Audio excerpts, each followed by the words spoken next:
Hi, everyone. Welcome to the One World Energy Encounter with the Zohar. This week's portion is Lech Lecha. It's the story of Abraham. There's a very interesting narrative that's in the Torah, in the Bible. And we're going to delve into the Zohar on this, in particular, verse 106 in our Zohar. Before we do anything, let's invite in the lineage of our teachers, the Rav and Karen and Michael, Rav Shlad, Rav Brandwein, the Riyah Kodesh, the Ramchal, Rabbi Tarfon, Rav Rabbi Mezulai, Rav Menachem Mendel of Vitebsk, Rav Kolona Mishapir Piasetzna, the Baal Shem Tov, Rabbi Shimon Bar Yochai, and all the students, Rav Mordechai of Chernobyl, one soul with Yosef Atzadik, Joseph the Righteous in Shechem. Yesterday was actually the anniversary of elevation for Rachel, the matriarch, and also her son, Benjamin ben Yaakov and Rachel. That was a very significant day. It's a very significant time period, although every day is significant. As we connect to these verses, let's consciously think about what's going on in the world, the pain, the suffering, the death and destruction. I mean, the conflict, the trauma, and let's channel the energy of healing, the energy of safety for those who need protection, the energy of protection for them, the energy of healing for everyone who's been impacted by the conflict, and also everyone we know who needs healing, the energy of elevation for those souls that are transitioning, whether it's just souls that are transitioning that we know, or the souls that are transitioning that have passed in the current conflict.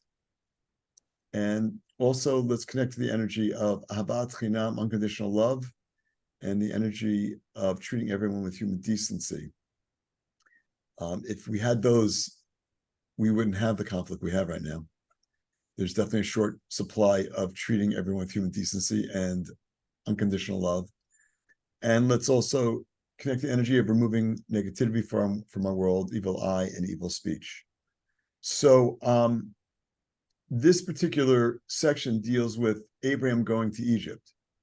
You know, it's like the Bible, the Torah, like has this little travel log, like where all the major figures went during their lifetime. I mean, to painful detail sometimes. So the question is, why does the Zohar just have an article on this verse, Abraham going to Egypt? What's the significance? And also, like, how does that even relate to our lives? Because if it doesn't relate to our lives, then I would suggest it's a meaningless undertaking. And we don't want to be doing anything that's meaningless. We want to be able to find the purpose and meaning in everything that we do, and thereby create a life full of passion and a life full of desire for the things that we need in the world. So this portion is called Lech Lecha, which means go, Lech, Lecha, you. So it's interpreted on a very surface level as, like, you know, the Creator saying to Abraham, you need to leave your hometown, the place that you grew up in, the place you're most familiar with, and go to another land, which I will tell you. I'm not telling you now. I will tell you, but you got to leave before you get there. So the first takeaway is, like, how often do we do? It's like, look, you know the old statement, look before you leap.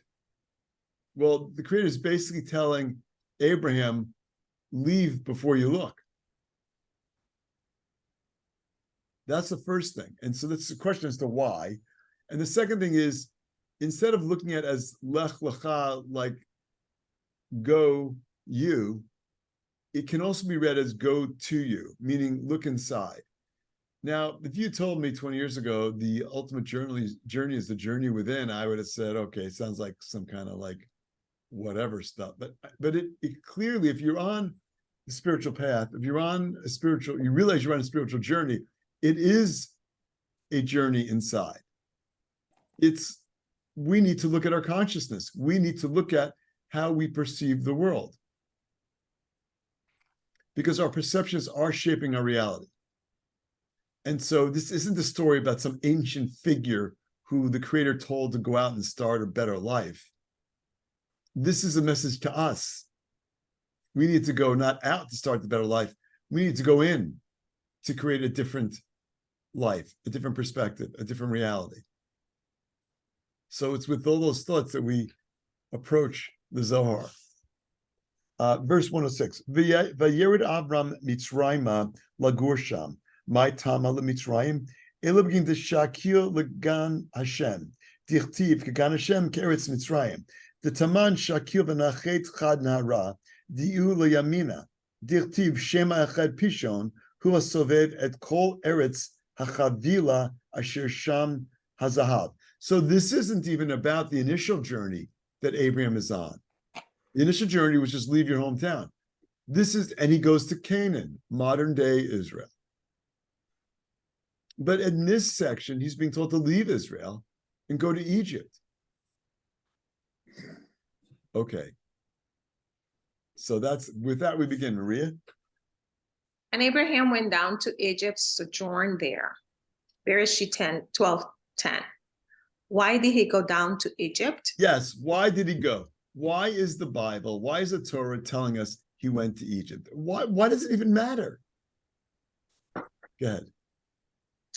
Because it looked like the Garden of Hashem, namely the Garden of Eden. So, because it looked like the Garden of Eden, I've never seen that before. Like, who's thinking of Egypt as the Garden of Eden? And that's why the Creator told, actually, I don't even know if the Creator told him that. That's where he went. He perceived that it was the Garden of Eden. We don't know that actually the Creator said that to him. So, but he perceives that there's something better going on there. Now, I think the backstory is there was a famine, and so he had to look for food. But what kind of famine and why Egypt? Okay.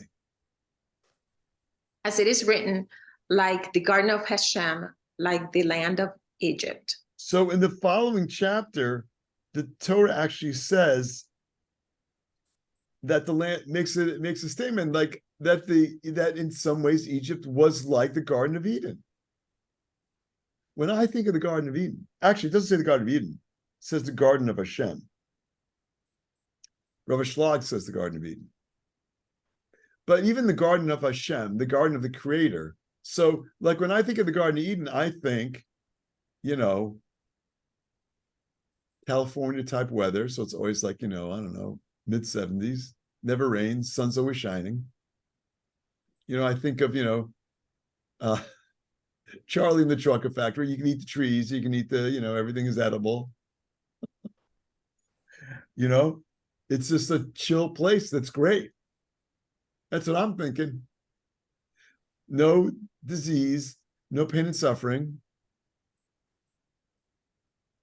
To worry about my car getting hijacked at some gas station. None of that. None of that. That's what I'm thinking. Andrea? Well, I was going to say that's what we think on the surface, because that's what we see, right? Like California is a cool place to be. And it's no chaos. Not much chaos. There's no chaos. Yeah, right. Right?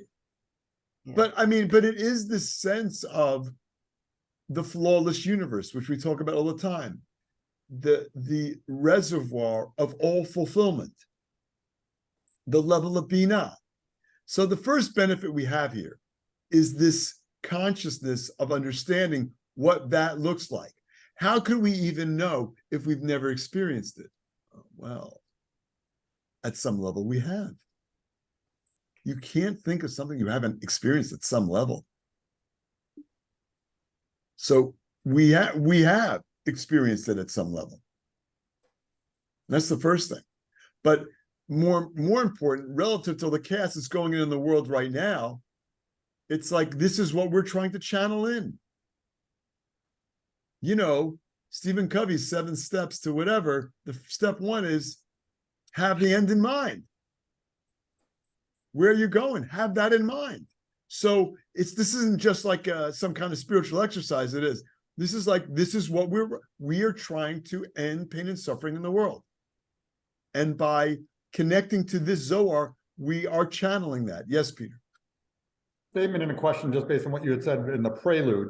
So if you read this, then it could be, right, because this is the internal journey, right? So that Garden of Eden is inside. Now we'll see as we read on, but right, it's not a place. Right. It's not a place. Not the way we think about it. It's not, there is no, The physical Waze will not get you there. Your spiritual GPS. That's what we need to rely on.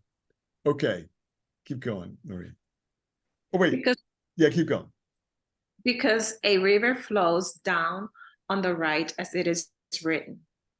The name of the first is Bishon, that it is which encompasses the whole land of Havilan, where there is gold. Wow. So, okay, so he sees a river running through it. And let's face it, that Nile nourishes the whole area. And when you're in an agrarian-based society, water sources are super important. So it was a very plush, very, natural reserve. So on a 1% level, probably looked that way. And as the Torah describes it in that way. So at a 1% level, in terms of like what our senses encounter, it's a great place. Let's continue. Wait, David, come on. Yes. Go with the river flows, connects to a flow from Binah, right side connecting to Mercy. I mean, there's depth here that presumably will hopefully get explained as we continue. Yeah, so it's a very good point. I'm glad you brought that up. When we see river, we're thinking of the energy flow into our world from the upper realm, from the fullest universe, from the level of Binah, which flows through Zeranpin, seven very defined sphirot, channels, into our realm of manifestation Malchut. So that's what he's perceiving. And that's what we should perceive. Because again, if we understand how the flawless universe works, how the backdrop to this illusion of physicality works, if we understand that, we consciously assist in opening up those channels, in manifesting more of the potential that's not physically here. And if we take it right, and if we take it in the spiritual context, the this going to Egypt wasn't going right. Mitzrayim, what they've always said, right? Passover. We're getting out of ourselves, however you want to say it. He was connecting at a level that got him to. It wasn't that he left Egypt. It's that he got. I mean, it wasn't that he left Canaan, right, Israel, but he actually got out of and realized that this is a spiritual journey, not a physical journey. Right. It is important to consider that. We're reading about it like it's a physical journey, but it's really a spiritual journey. Yes, Marie. Can you elaborate more about the land of Havilah? I don't think I heard that land before or mentioned it before. Yeah, so I'm hoping the Zohar goes into it. I don't know if we're going to get to that. We have to assume that those names are just not random, that there is deep significance there, and I can't at the moment do that. But it is a great question. 107. V'Avraham kevan diyada be'al behemnuta shlemata ba'al leminda kol inun dargin dit achaz dan l'tata u'mitzrayim havanatel biyamina u'v'ginkach nachat l'mitzrayim v'tachazeh kafna la ishtechach be'ara elekad mistal ke rachamei min dina. So Abraham achieved knowledge and complete faith. Now I want to point something out here. In the title verse of this article, it doesn't say an Abraham went down. It says an Abram went down. The hey is missing from his name. But the next paragraph, the one we just read, so Abraham achieved knowledge and complete faith. Yeah, not Abraham, but Abraham achieved that. And so it's important to understand that Abraham himself, in achieving that, was different. What do you mean it was different? He had an extra letter. What do you mean an extra letter? He had an extra K, hey, an extra K in his name. So what happened from his journey is he reached a level that merited actually a name change.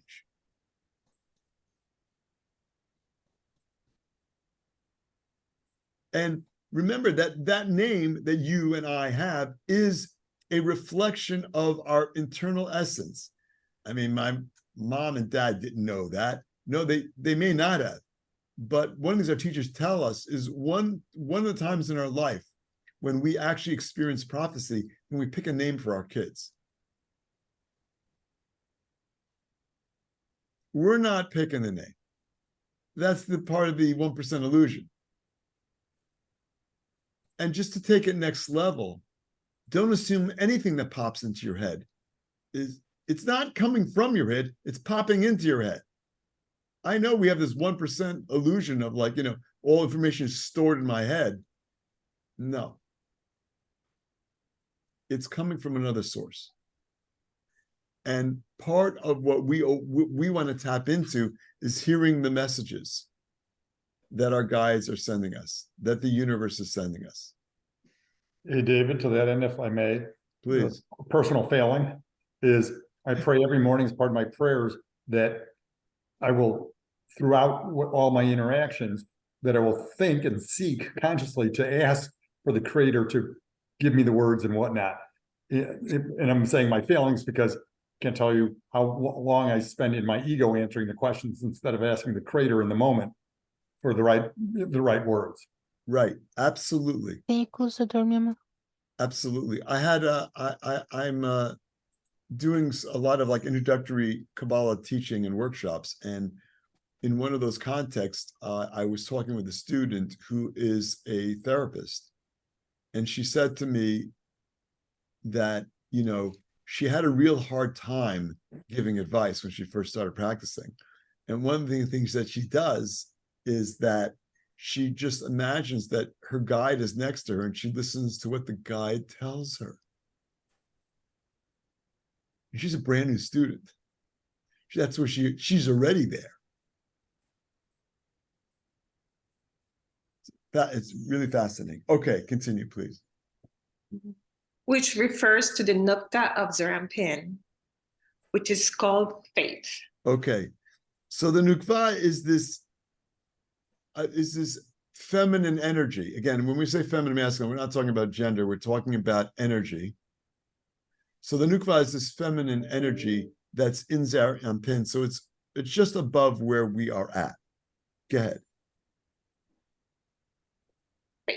It was called complete faith after it had been completed by the illumination of Chokhmah from the aspect of Binah that is returned to Chokhmah. So, okay, so Rav Schlag is injecting this aspect of faith, which is because what we're told is Abraham achieved knowledge and complete faith. What's complete faith? I just believe it because I believe it. Well, no, this is certainty. I mean, I think I may have shared this before. Once I was on an airplane, I was sitting next to a woman, we used to have a conversation. It was a long flight out west somewhere. And she said to me, I sense you are a person of faith. And I'm like, it's not a term that I really was using. So I kind of thought about that. And yeah, she's right, I am. But like, that's because we all perceive a reality beyond physicality. We have a certainty about that. We all have a different level of certainty. But part of what was going on with Abraham, the tests that he had during his life was those tests were opportunities for him to develop greater certainty. And I mean, so look at certainty, not like it's a destination, like there's a spectrum of certainty. The less doubt we have, the more certainty we have. And so when we encounter doubts, it's an opportunity to really grow in certainty. So it's like doubt's a good thing. It helps us develop greater certainty. So what's complete faith? Well, it's complete certainty. Are we there? Maybe about some things we are. Hey, so David? Yes. Did you say that really interesting question comes up, or at least interesting to me? No, but saying that there are grades of certainty, right? The definition of certainty would be an absolute, right? I am certain. So if I have 50% certainty, do I actually have certainty? in 50% of the situations you do. It's like, when your weather app says the likelihood of rain is 60%. Does that mean where you are, the likelihood of rain is 60%, or in the geographic area being reported, it's going to rain in 60% of that area? There's all debate about that. But to your point, Peter, if you have 50% certainty, either you have certainty, just not complete certainty. That may be the definition. Well, as I think about it, and I'm going to assume this is similar feel for most of us, is that I would say, yeah, I have 50% certainty, but the point is I don't have 50%, my on like a meter, I have 50% certainty. What you were saying is right. In this thing I'm doing, or in this study I'm doing, I have certainty. When I look at this one, I don't. So the 50% represents how much time we are actually in certainty. Or I've certainty that I am on a spiritual path, but like I don't know what's going on half the time. But I would say to you, or I would suggest for all of us, right, the thought that we're all on a path, right? We're all on a journey, and we want to get to absolute certainty. And God bless anyone on the phone or on this call. If you have it, you're far ahead of me. But there are things you have absolute certainty. Yeah, but that's what I'm trying to say. Where I'm trying to go with this is there are items, right? There are points or issues or subjects where I'm like, I have complete certainty, right? And there are many others where I'm really working. So where I'm trying to get at is the idea of certainty is, I don't know, is fleeting. Meaning we can't even follow. It might be fleeting. We can't even follow the word. It might be fleeting. It might. Yeah. I mean, this is something we could spend the whole day on just talking about this topic, but and so those are great questions, and it's something to think about. I think my point is that we shouldn't look at doubt. It does create uncertainty. That's that nature of doubt, but that doubt is helping us grow in our certainty. I think that's really important to not because the opponent is going to take doubt, hand it to us, and ask us to hit ourselves in the head with it. And we do that, but that's not okay. It's okay to have doubt. It's really okay to have doubt. And by saying it's okay, you kind of take the edge off. It's like when you're trying to sleep and you can't, at least you say to yourself, well, at least I'm resting.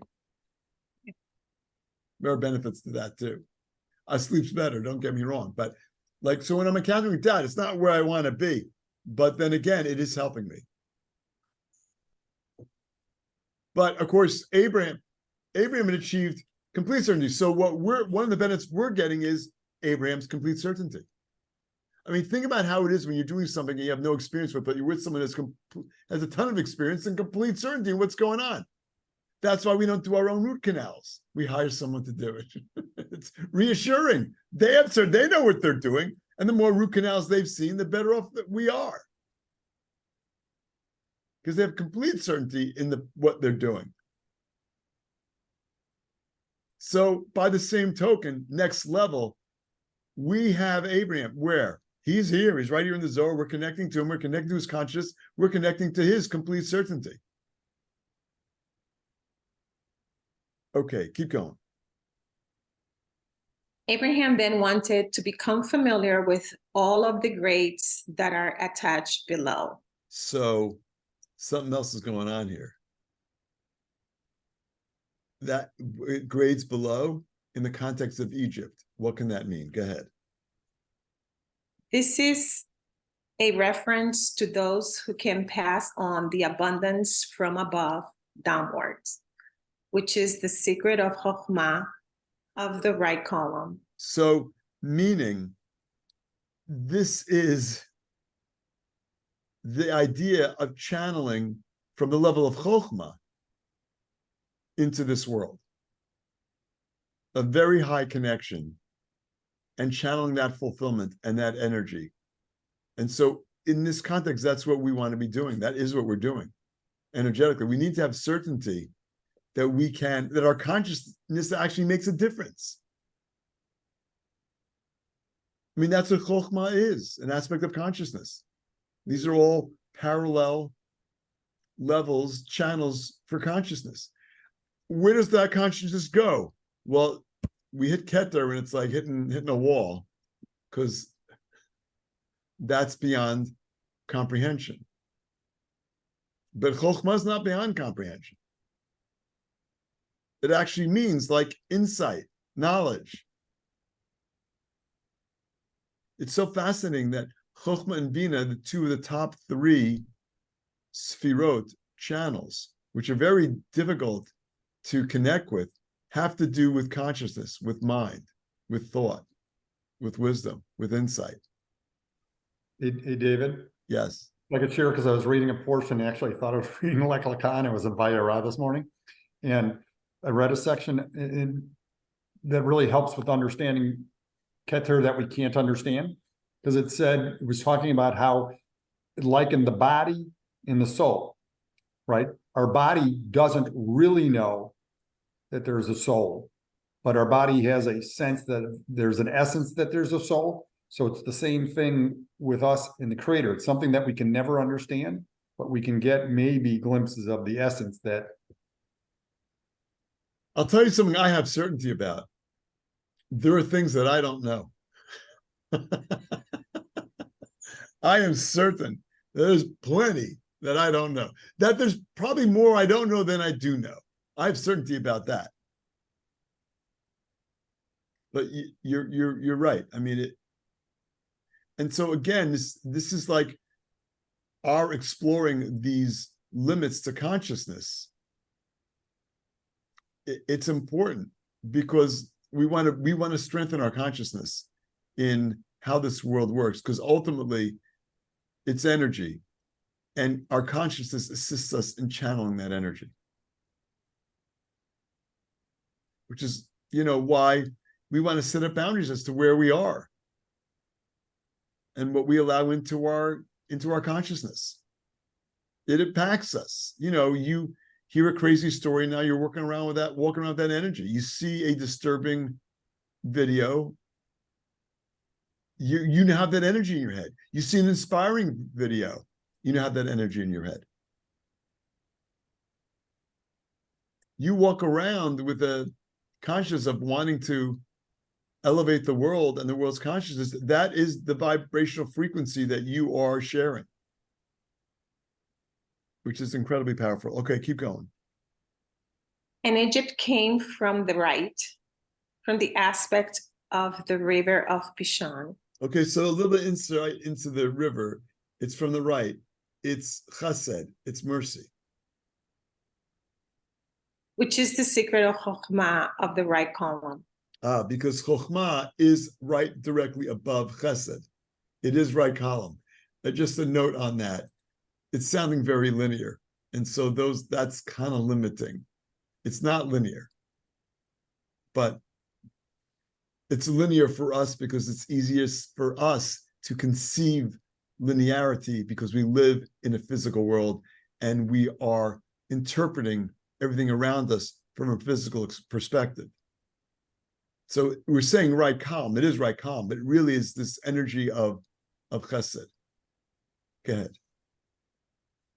Because of this, he went down to Egypt to collect all the holy sparks from the aspect of Chokhmah, of the right column, and get them out of there. Okay, so now we know why he went to Egypt.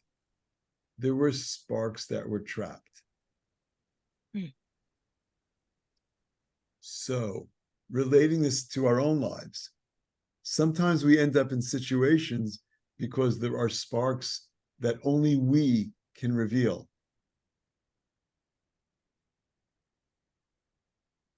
This happens in our lives all the time. This is the journey within, an aspect of it.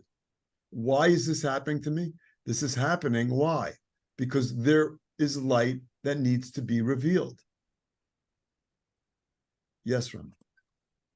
When you say he went to Egypt because there were sparks that were trapped, you mean like physically he went there to collect it?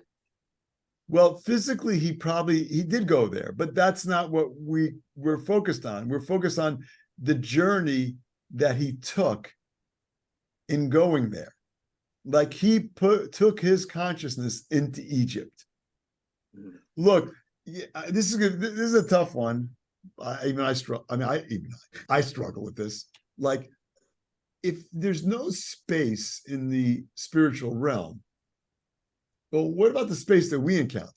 Like, literally, I have to get in my car to drive home today. I'm not home. Well, if my consciousness is home, I am home. You know, as the Rab used to always say, if your consciousness is you're walking on the beach, you know. Yeah, where you are, where your consciousness. Yeah, you're actually putting footprints in the sand. Like, okay, so that's difficult for us to wrap our heads around. No, it just made me think of like when I was kind of a fairly new student, my teacher at the time, because I was like looking to move to another city, and he said, well, you know, that might mean something, because you know, you may have sparks of light that you might have left there in a previous life that you're going to go and collect, or something like that. That's what made me think when you said Abraham went to Egypt, because there were sparks of light trapped there. Yes.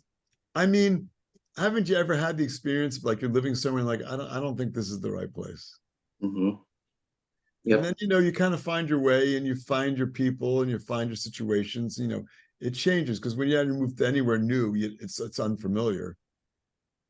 Or there's a place where you're like, whoa, this feels like I've been here before. I feel really connected. There's that also.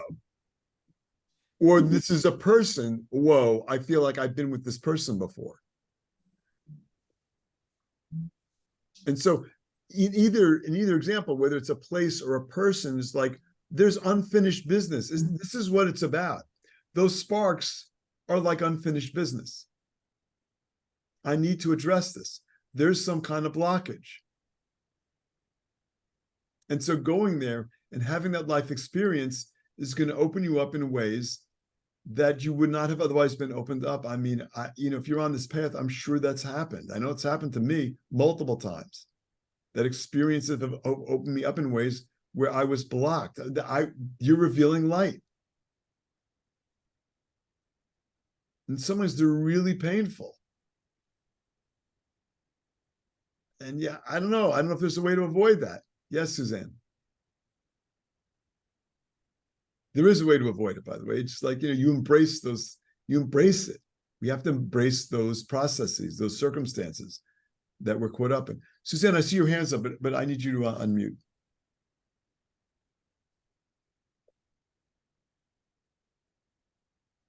All right, as soon as you're on, I can't unmute you. But I'm sending you an unmute prompt.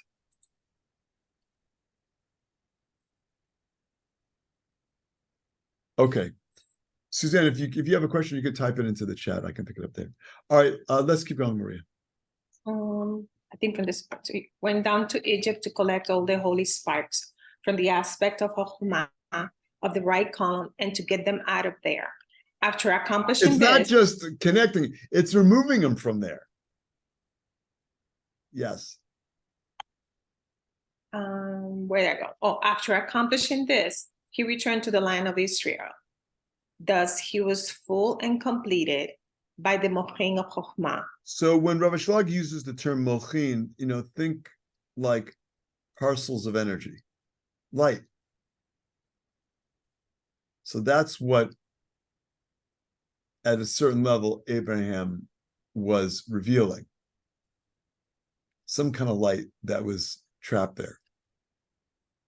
So Suzanne is saying, makes sense. Go to areas inside us and to physical areas in the planet to do complete our tikkun. Yes, absolutely.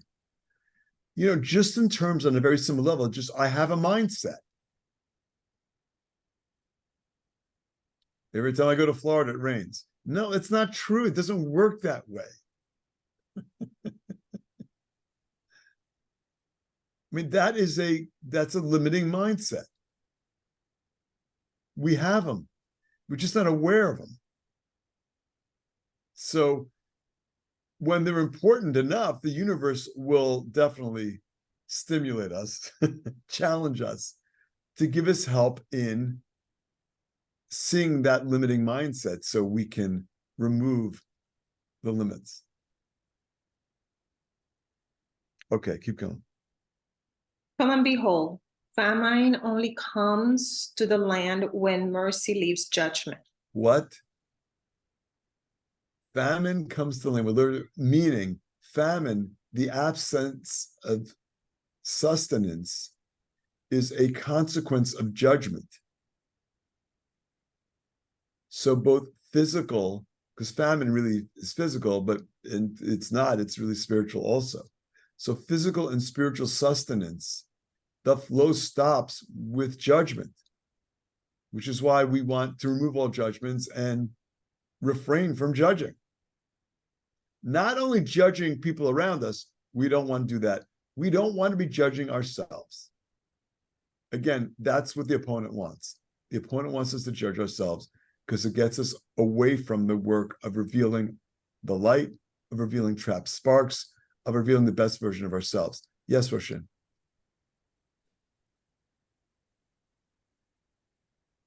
You're on mute. Okay. There you go. Right. Go. So we were talking about when mercy leaves judgment. We were talking about tikkun and going back to where you came from, possibly to correct something. But when you look at famine, which is a very big thing now, in Africa in particular, is that a tikkun thing that has anything to do with us, or is it now just global? You know what I'm saying? Yeah, so, well, it doesn't have anything to do with us individually. It does have to do with us collectively. In Right. that, we should have more consciousness around solving those physical nourishment issues in all parts of the world. Absolutely. We need more consciousness about that. Right. I mean, and whatever efforts we can make. There are bottlenecks that are a function of how things work in different regions. Like, there are real bottlenecks. And I guess what the Zohar is kind of reminding us of is that there's judgments that stand in the way. And, on a global basis, there are judgments that stand in the way. So part of, our work in opening up channels for both physical and spiritual sustenance is this idea that, those blockages need to be removed. Those judgments need to be removed. And, I don't control everyone's judgments, but I do control my own. And so, I could say to myself, well, those, the places where there is famine, there's like physical reasons for that. Maybe, the governments there just aren't right, doing the right things, but that's kind of a judgment,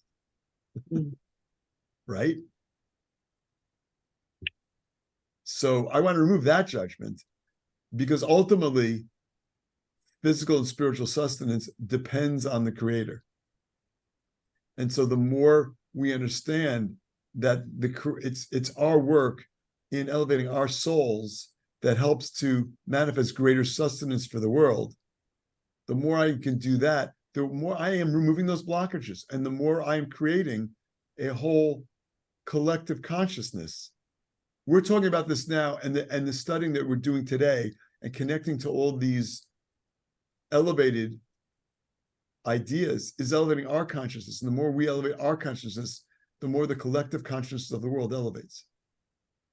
And it's not like we're in Chicago and it just elevates Chicago. It does. We're in, wherever we are, we're elevating, or in St. Louis, wherever we are, we're elevating the consciousness of the world. Okay. Good place to end. We're out of time. So Shabbat Shalom. Love you all. Thank you so much for joining. Shabbat Shalom. Thank you. Shabbat Shabbat Shalom. Thank you. Shabbat shalom. Thank you.